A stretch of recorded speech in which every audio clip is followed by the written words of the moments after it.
things in store for you. We have presentations. Man, I'm just going to keep messing up.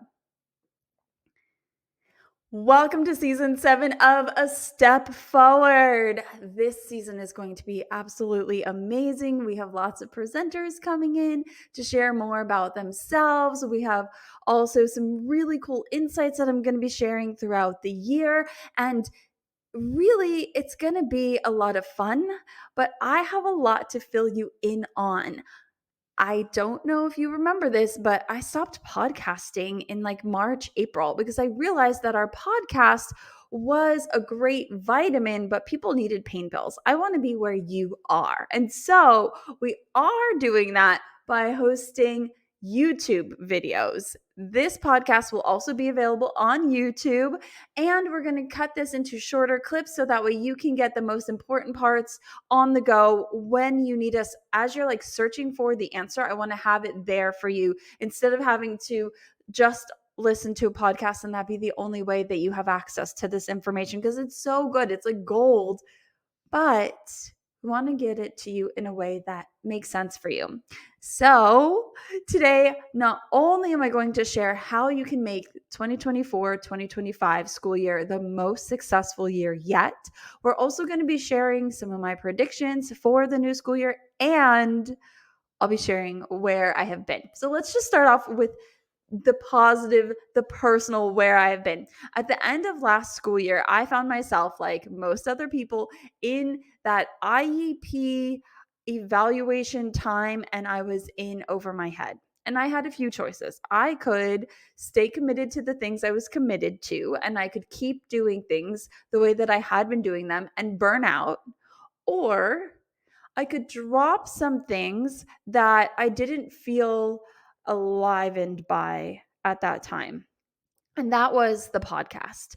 At that time, on the back end, behind the scenes, we also lost our podcast editor and she moved on to do other things. We wish her the absolute best, but it wasn't something that I could take on. And I was also feeling like I really wanted a break, but I also really wanted a chance to step into my feminine at work as well. I don't know if you guys follow me with this kind of stuff, but I'm really into masculine and feminine energies. And in my work, I'm often in my masculine energy, and I find podcasts to be very masculine. They're very like, I create this thing, I send it out to you. It's super great in that manner, but it's like I'm courting you. And in a sense, I was ready to step into my feminine, and I was ready to try new things and be there for you when you are ready for me. And with podcasts, it's not really that way. Like, I'm like, here, come, let's go on a date right now, for talking about dating. But I really wanted it to be more like, when you need me, when you are ready for this information, when you are searching for it, you will find it. So we focused on our blog, and I had a lot of fun writing blog posts, and these podcasts will get turned into blog posts eventually. But in the meantime, I really wanted to dive into YouTube. And so we've been starting to dive into YouTube and having a lot of fun with it. And so this podcast will now become a video podcast, and we'll be able to chat with you for a little bit longer periods of time and also still be there when you need us. It's like kind of coming home to a home cooked meal, right? Like, I want it to feel so good for you. When you search for something, you find it. You find that support, and I want us to be there for you. Even though we are still a very tiny team, I want us to be the people that you think about when you're having a hard time. I want to be the ones that you reach out for, and I want to be there for you when you need us. So that's kind of what's been going on behind the scenes and why I stopped podcasting quicker than I usually would. Now, on the personal side of things, I had an amazing, I would call this summer, but it's still summer. I had an amazing little break after the end of the school year. I took my children and my mom to Disney World and to Legoland, and it was the most incredible time. Honestly, I just feel so blessed to be able to do something like that and to be able to be like, okay, I'm going to take care of all of these things for my family, and I'm going to be able to take them to the Legoland Hotel and spend a few days at Legoland. And then we went to Disney World, and our room was actually upgraded, which was really fun. And we got to see the Epcot fireworks. I don't know if you've been to Disney World, but the fireworks are my favorite part, and I grew up in South Florida, so going to Disney World, especially back then, was like the thing that we did as a family all the time. And so to be able to share those moments with my mom and my kids and have a completely different experience than when I went as a child myself was really incredible, because we got to walk around places, see, like, I have memories at different restaurants, or like that's where I went for grad night when I was graduating high school. And it just became like, I don't know if you've ever had two moments at the same moment, like living in the present with my children, and also remembering, like, I got asked to prom over there at that carousel, and like, oh, I remember sitting here with my dad, and I remember getting a turkey leg with my mom at this place, and we used to have traditions as a family. And to see that my children, A, didn't know about those traditions, right? But my mom also didn't enforce her traditions on my kids. So we got to explore different parts of the park that I've never seen before. And that was really cool. Rides that I didn't know existed. And like, yes, they changed things, but these are parts of the park that our family just never went to. And it was really cool to be able to go there and have fun and hang out with my own children in that manner. So that was great. And the few days before, I actually went to my own conference. You will not believe it. Of course you will. You will. Because for my vacation on my own, I went to a dance conference. You might know that I love, love, love, love Latin dancing. And so I did. I went and I took classes for 3 days straight, and then oftentimes danced at night. If I was feeling up to it, I didn't force myself to do that, because there's so much going on at conferences that you can't do it all if you're going to survive, especially if I was flying my children down the next day. I would have just like keeled over, and I could not ruin their core memories. So I allowed myself to rest, and I had the absolute best time. And I realized that there's something so special about the conference atmosphere. Like, I take classes just about every week, and just like you might take a webinar every week, I don't recommend taking a webinar every week, but I mean, you could, and you get better little by little. But when you go to a conference and that is your main focus for those 3 days, my skills after every dance conference that I go to raise exponentially, because the level of information and instruction that I'm getting is incredible. But not only that, the people that I'm around will challenge me to my highest. The people who go to dance conferences, like, I don't know where they come from or where they are in the regular scene, but they are at a level that, I sometimes have never seen before. And so to walk in and feel so intimidated, because with this specific kind of dance that I went to this dance conference, I'm brand new almost to that dance style. And so I'm not like super good at it. And I walked in, and my goodness, you guys, I was like, oh, I have never seen this level of dance in person in my life. Like, in my entire city, I don't think that anybody dances as good. And so that was very humbling. But I came back and I noticed that I had gotten so much better. There are just things that you learn at a conference that you will not learn at a webinar, and you don't have to piecemeal it together. Now, what you do have to do is keep going and taking more classes and implementing and practicing and practicing and practicing, of course. But there's something about a conference that literally makes you up level your skills in that time. And I think it's the fact that it's a concentrated amount of time with dedicated people, and you're building this community of really high level people who are into the international level of instruction. Does that make sense? I hope so. Anyway, so that is what I did, and I had a great break. And now, back to work. We're focusing on the TVI Symposium, which will happen in September. And then thereafter, we have the O&M Symposium, which will happen in January. As you are listening to this, registration is open for the TVI Symposium, and presentation applications are open for the O&M Symposium. All very good stuff. If you are interested in learning more about those, just go to alliedindependenceonline.com and you will find all of the information that you need for either of those activities and or both. Why not come to both? That would be even more fun. Okay, let's get into my predictions for the year. And then I will break down how I am planning to make this year my best year ever. And I'm almost 20 years in, so we've got a lot of really great years to top. Okay, so my first prediction is education in and of itself is crumbling. I don't know if you've noticed, but ever since the pandemic, we are barely holding on. And a lot of times, what I see online is a lot of people complaining. There's a lot of complaining teachers.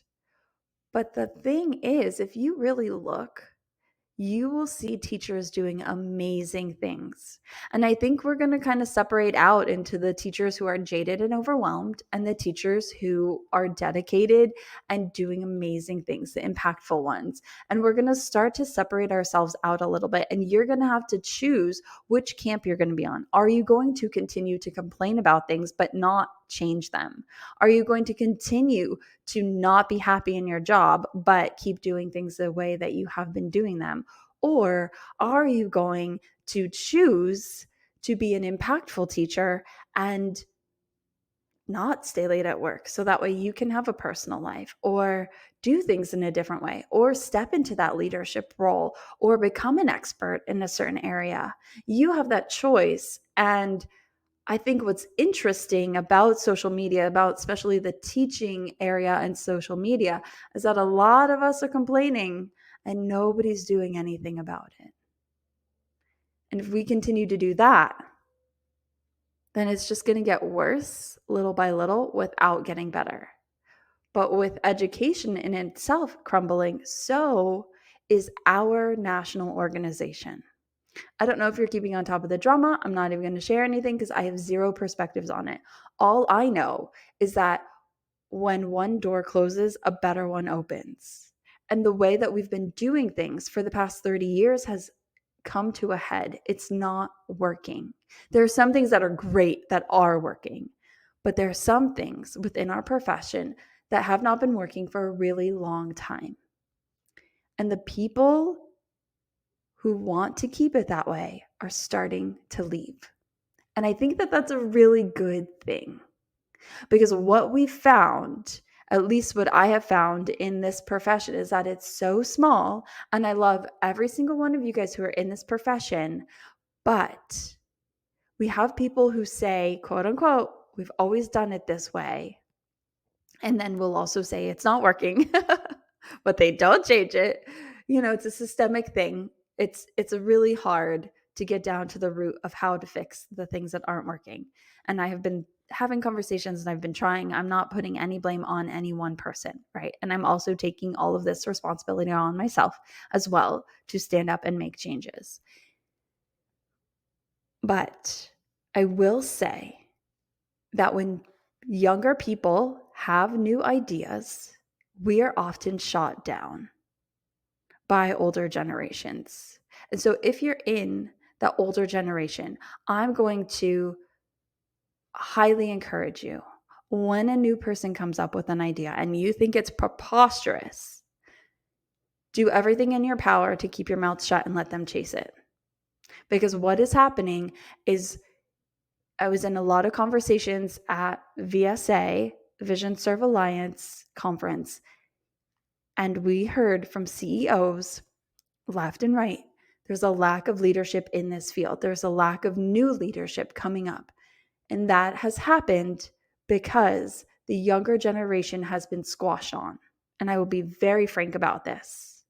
I've personally had my little dreams crushed. I've personally had people tell me no, that I can't do what I would like to do.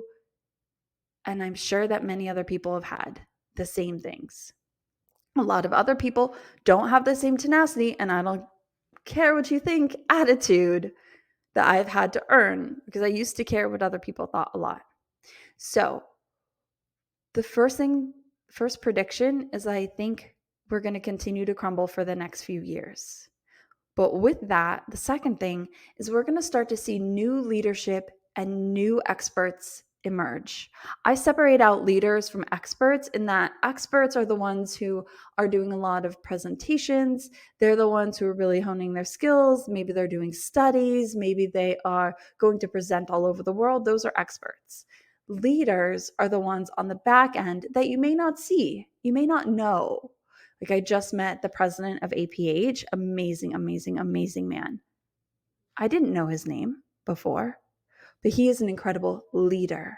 But I don't hear him doing presentation talks on street crossings or Braille. He is a leader. And there's a differentiation between the two. Leaders are the ones running AER. Leaders are the ones helping the TAs who need help. Leaders are the ones who are looking back behind them to say, hey, I can help you in this way, and I can help structure the organization, and I can help lead this team. The people really trying to step up. It can be hard in our field to step up into a leadership position. If you are the only O&M in an area of 2-hour radius, you're not going anywhere. There's nowhere to go. Are you magically going to get the superintendent's role the next year? Probably not. And so you can find areas within our field to be a leader. And I think that we're going to start to see new leadership emerge, only if we can get over our imposter syndrome. The third thing is always going to be technology. Man, we are in it.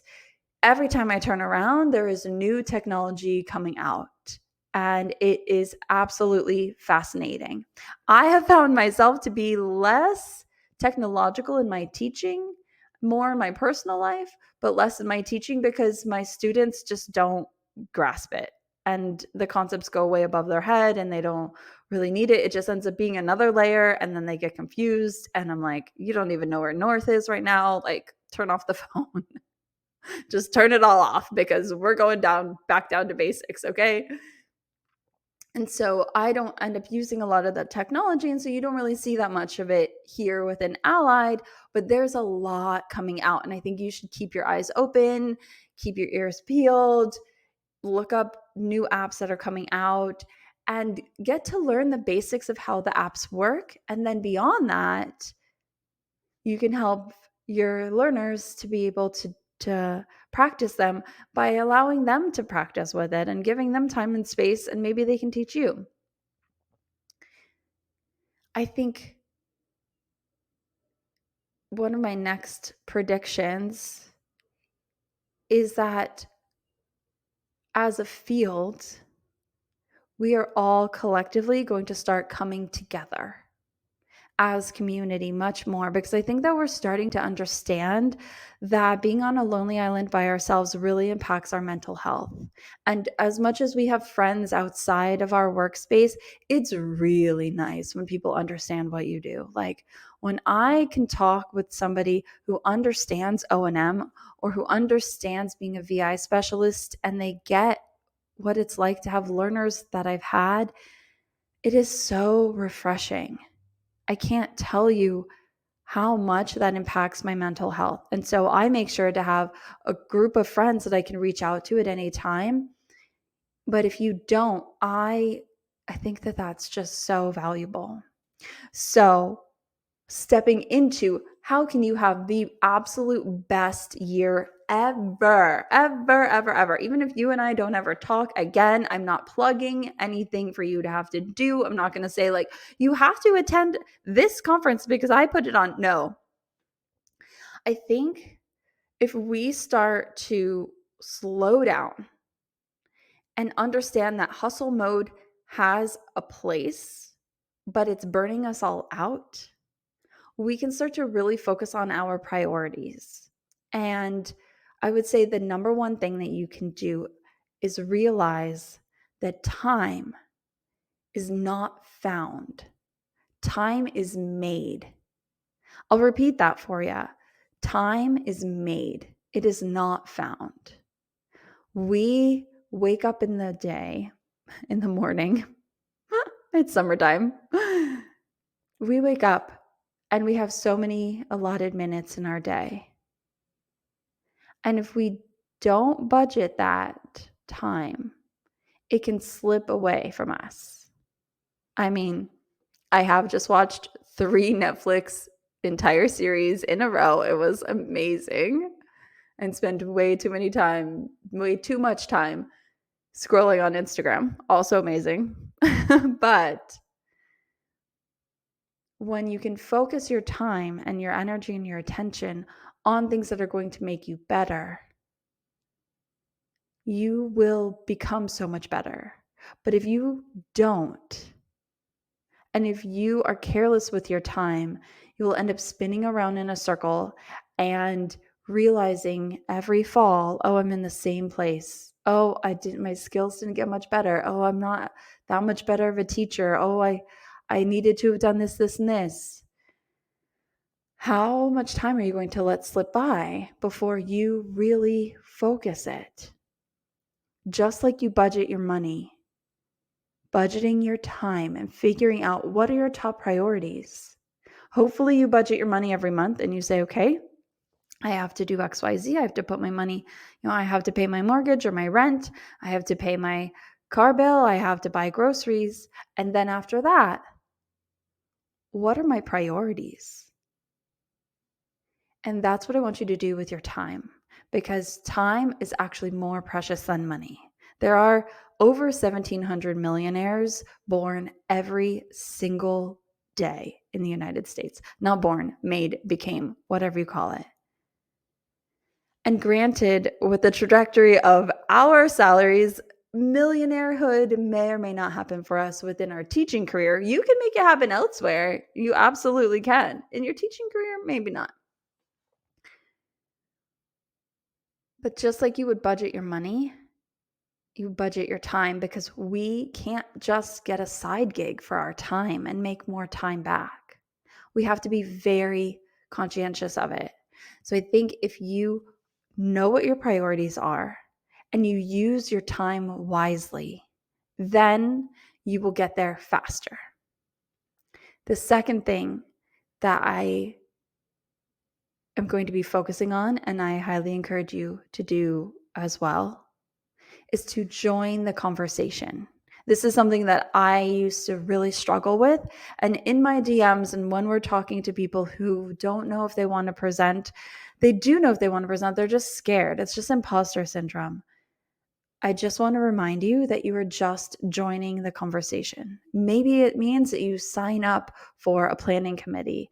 Maybe it means that you volunteer somewhere. Maybe it means that you just stand your ground on what you think and what you believe in a conversation instead of letting your boss roll you over. If we start joining the conversations, and we don't necessarily have to think of ourselves as the expert, but just that there's this conversation already happening. Let me join the conversation. And you bounce your idea off, and then somebody else bounces their idea off, and then somebody else bounces their idea off. When I was writing my book on yoga, I would sit there late at night and I felt so much imposter syndrome. And then I remembered, or I heard Alanis Morissette doing an interview on the radio, and she talked about just joining the conversation. And I thought, yeah, that's exactly it. I'm just going to join the conversation. And every time my imposter syndrome pops back up, I just remind myself I'm just joining the conversation, because there are big things that I want to do and I am not qualified. I'll be very honest with you. A qualification does not exist yet, but I won't get there unless I take the steps to do so, unless I put myself at tables where I feel very uncomfortable, unless I surround myself with people who are doing much bigger things than I am. Because you want to be the least intelligent, the poorest person in the room, like the person doing the least amount. And that's how you're going to get to grow. The third thing that I'm really focusing on this year is making sure my teaching teams are fully aligned and cohesive. What I have found over and over and over again, especially lately, is that the teaching teams want so bad to be good for my learners, but they just don't. They can't. They don't understand it. And what ends up happening is the TVI and myself, we bring new things to them and we say, hey, use this. And we might show it to them once. But we have had so many years of experience with that thing and an understanding of not only what, but why. And so they try, but they don't really understand. So it kind of falls to the wayside and they keep doing what they're doing. Teaching teams want to be good to our learners. And I think that if we make more time for them, we will see better results. I'm actually taking my teaching teams and some other ones around the United States through a full program next fall. Your teaching teams are more than welcome to join us this year. It's completely free. I'm just doing it because I think it needs to get out there, and I'd really like to see the progress and see if it actually does make a difference. I know that it will, but I just want to make sure that we are doing everything possible to help support you guys and support our teaching teams. So we'll be running a program specifically for paras, teachers, anybody who says, oh my gosh, I have a learner with a visual impairment. Now what? Just get them in touch with us and they can join our cohort this year. And then the last thing that I think all of us need in this field, probably everywhere, but I'm only really in this field, is the ability to have crucial conversations. I see us hiding behind social media a lot. I see us hiding behind emails a lot. I see us shutting down and closing doors and not having the conversations that need to happen, whether it's with parents or admins or whoever. And then we may talk bad about that person, like, so they're supposed to know. But really, it's within us to learn how to have crucial conversations. So I'm going to recommend a few books that have really helped me. The first being Crucial Conversations. Incredible book, gives you a full framework on how to talk to anybody. And when I tell you that this improved my parenting and my teaching exponentially, that is where I use it the most. When I have a learner that's breaking down, when I have a teacher that I could tell that my request is stressing them out, I can help make them feel safe and heard. And I am also heard. And that is the ticket. Also, Dare to Lead, anything by Brene Brown. Just pick it up, read it. It's absolutely fantastic. And then if you're in the leadership space and you are a leader, Radical Candor, incredible. We actually base one of our core values as a company on that book because the way that she talks about how to talk to people and why is amazing. I recommend those 3 books to anybody who will listen. All right, this has been quite the long podcast episode. I'm so glad that we're able to reconnect. I absolutely love these times with you, and I love being able to connect with you and to share where I'm at, where things are going. Allied is really on a rocket ship, and we are gaining so much traction, especially with TVIs. You guys are learning to trust us, and I'm really glad that you are. And we cannot wait to serve all of you and really excel this community and accelerate our profession to even greater heights, because I know and you know that what we do is really impactful and it really matters. Even if it's low incidence, even if nobody knows who we are, we can find ways to make ourselves more prominent, more known within the community. We just have to manage our time and really reach for experiences that are going to enrich us. I hope that you can use this information to take a step forward. And I really hope that if you like this video, you subscribe, or if you like the podcast, leave us a review, or even just like slide into my DMs on social media. All of that would be absolutely wonderful. Until next week, I hope you have a great week, and I hope you can use this information to take a step forward.